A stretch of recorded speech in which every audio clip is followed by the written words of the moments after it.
OpenAI traffic declines for the first time. The Transportation Security Agency wants to expand facial recognition to all U.S. airports.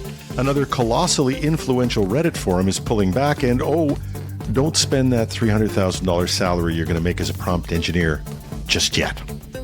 These and more top tech news stories on #Trending. I'm your host, Jim Love, CIO of IT World Canada and Tech News Day in the U.S. OpenAI's ChatGPT has experienced its first ever monthly dip in traffic in June, according to analytics firm SimilarWeb. The data shows a 9.7% decrease in worldwide desktop and mobile traffic to the ChatGPT website from May, and a 5.7% drop in unique visitors. The time spent by visitors on the website also declined by 8.5%. Now, despite this dip, ChatGPT remains one of the fastest growing consumer applications ever, boasting over 1.5 billion monthly visits and ranking among the top 20 websites globally. It even surpasses Bing, Microsoft's search engine that uses OpenAI's technology. Now, several factors could be contributing to this decline. The launch of ChatGPT's iOS app in May could be diverting some traffic from the website. The summer break for students might also be a factor, with fewer kids seeking homework help. And the slowdown might actually be a blessing in disguise, helping control the cost of running ChatGPT, which requires intensive computing power to answer queries. OpenAI CEO Sam Altman has described the cost of running the services as eye-watering. Despite the dip, ChatGPT continues to generate revenue through its premium subscription, where users can pay $20 a month to access OpenAI's more advanced model, GPT-4. About 1.5 million people have signed up for the subscription, according to estimates from Yipit Data. And based on that, OpenAI has projected $200 million in revenue for this year. The Transportation Security Agency, the TSA in the United States, plans to expand its facial recognition program to 430 domestic airports within the next decade. The program, which uses Idemia's biometric technology, is currently being trialed at 2 airports across the country. The TSA claims that the system has improved identity verification efficiency without infringing on travelers' privacy rights. However, the program has faced criticism from privacy and civil rights organizations, which argue that the software amounts to a large-scale surveillance that does little to stop terror in the skies. Despite these concerns, the TSA plans to continue its expansion, stating that the program is about transportation security. The TSA's facial recognition technology scans a passenger's face and automates the process of checking that the person showing up to catch a flight is who they say they are, that they are the person expected to be there, and that they're not subject to any additional security checks or barred from flying entirely. Despite the benefits touted by the TSA, the Electronic Privacy Information Center, EPIC, has urged Congress to suspend TSA's use of facial recognition technology and supported a group of senators early this year who called for an end to the pilot program.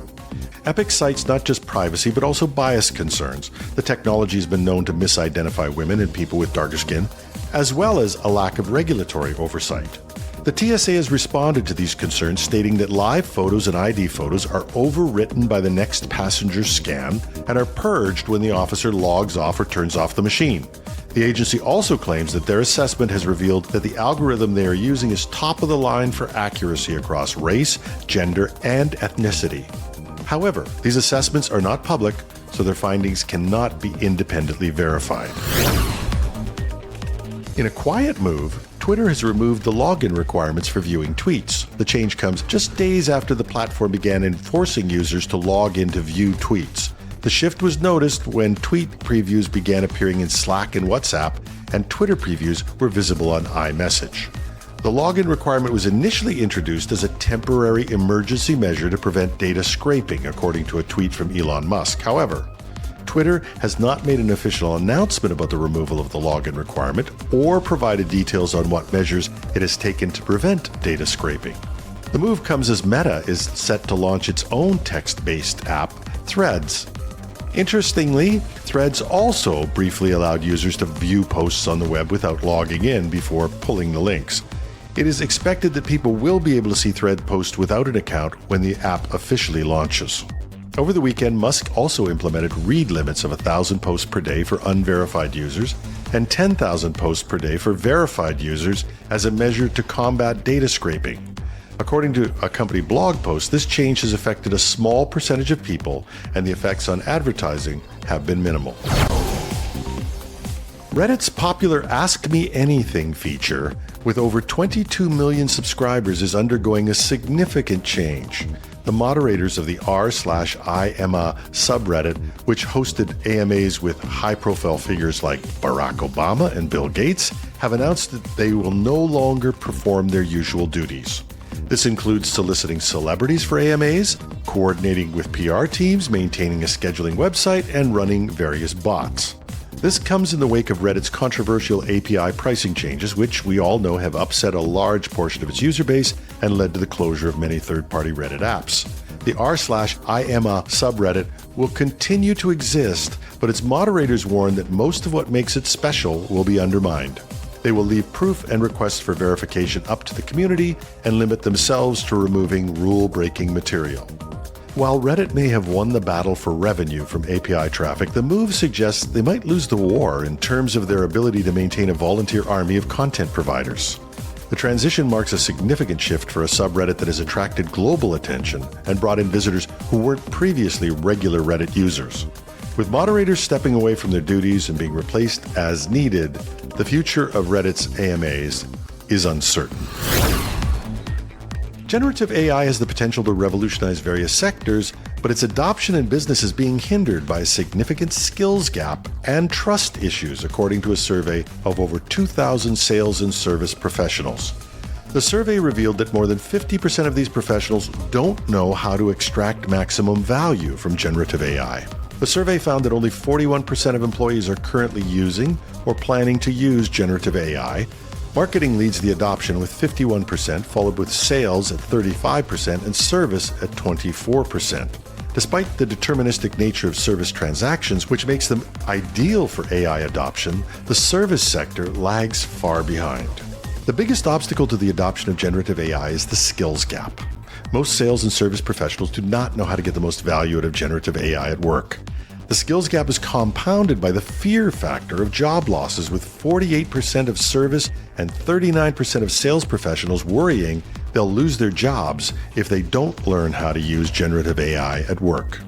Trust issues also pose a significant challenge. The survey found that 63% of employees expect generative AI learning opportunities from their employers, and 67% say their employee does not provide generative AI training. Both sales and service professionals agree that a trust gap exists in business with respect to the adoption of generative AI.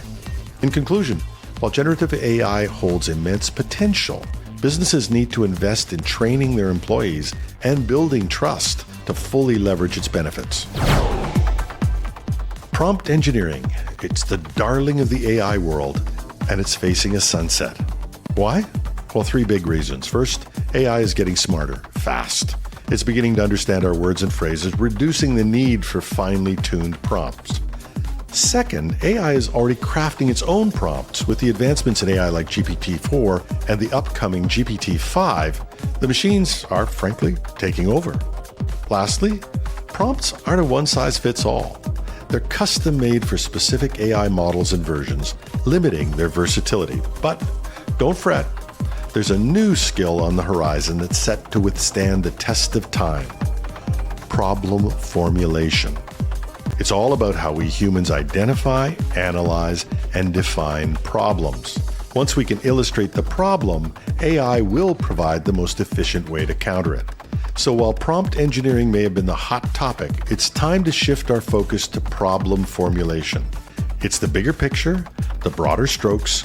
Without a well-defined problem, the best crafted prompt is just a beautiful set of words. And I missed something in a story that we covered yesterday. It came up in a Mastodon post on technews.social, where someone referred to Threads, the new Twitter competitor, and quoted a line in a story saying it, Threads, hoovered up your data. And it started me to thinking. I missed that line the first time I read the story. But we put up with Instagram and Facebook having huge amounts of our lives and our data. But in a world where AI can analyze like never before, do we really want another social media site where we share our personal conversations with an AI engine? I don't have the answers, but it sure makes you think.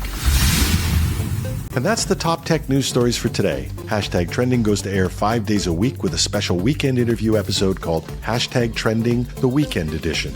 You can follow us on Google, Apple, Spotify, or wherever you get your podcasts. We're also on YouTube 5 days a week with a video newscast, only there we're called Tech News Day. And if you are on YouTube, please check us out. I don't want to say smash the like button, but we could use a few more likes. I won't turn you down.